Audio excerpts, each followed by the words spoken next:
I wanted to do a presentation contrasting determiners and pronouns because I think that there's a lot of confusion about where the boundaries are between these two categories of words. The main question we have to ask is, what is their relationship to nouns? So it's all about the noun. Nouns are persons, places, things, and ideas. Right? Anything that we can put a face to or imagine an image of or imagine boundaries to is a noun. Now, determiners stand before them in English, and pronouns stand for them. So what's the problem? This seems like a really clear distinction. Well, the problem spot for students is that many words can function both as determiners and as pronouns, and some words come from pronoun sets but are better understood as determiners. So what exactly is a determiner? Determiners occupy the first position of a noun phrase in English. They do lots of really important things, but they help us to establish contrasts between specific and non-specific noun phrases. For example, I can say I want to buy a book at the store, and that's completely non-specific, versus I want to buy the book I heard about at the store, and that's specific. Now, a and the are both articles. A is the indefinite article, and the is the definite article. So those are words that we're familiar with as thinking about as a different category than the other examples that I'm going to talk about. They also help us to establish reference between noun phrases across utterances. She read many books over the winter, but her favorite book was Rebecca Roanhorse's Black Sun. True story. It was my favorite book over the summer.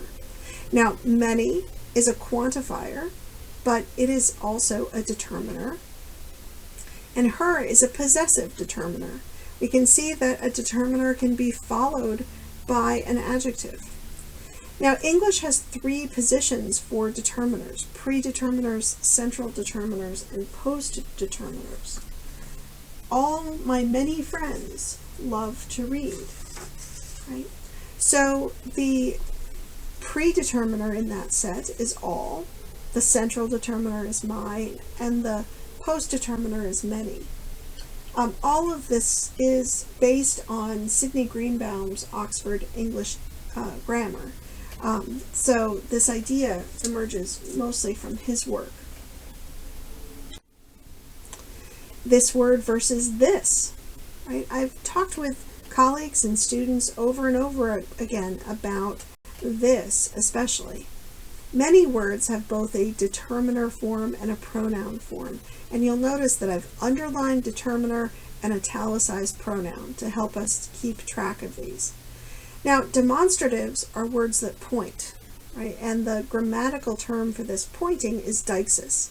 They point at things across connected speech. This example shows me a great deal about this. So this in this example is a determiner, whereas this at the end of the sentence is a pronoun. Those slides were helpful. Those is a determiner.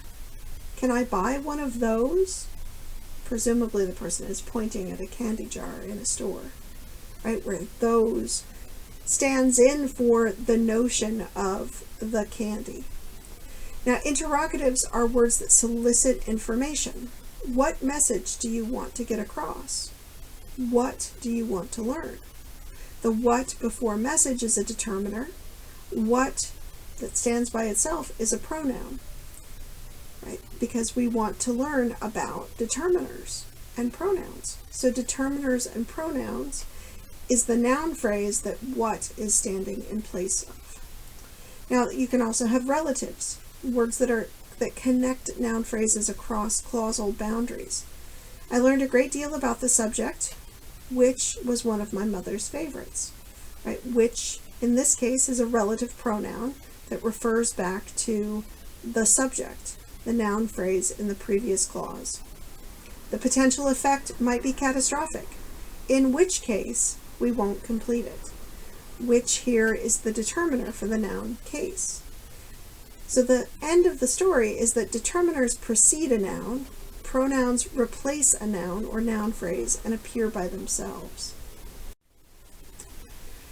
Possessive determiners are a particularly challenging category for students because they're often categorized as possessive pronouns when people are learning about grammar in elementary school.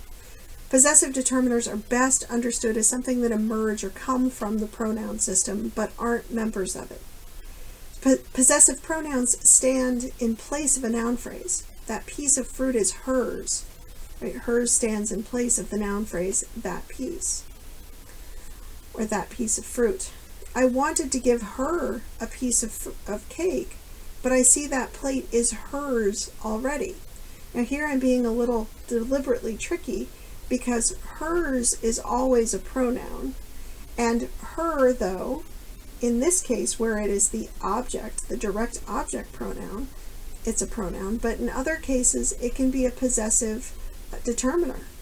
Right? Possessive determiners stand before a noun. Her shoes are much too small since she's grown. Their book takes a creative approach to the problem. So her is the determiner for shoes, there is the determiner for books, for book. I hope this helps to clarify the distinction between these two categories of words.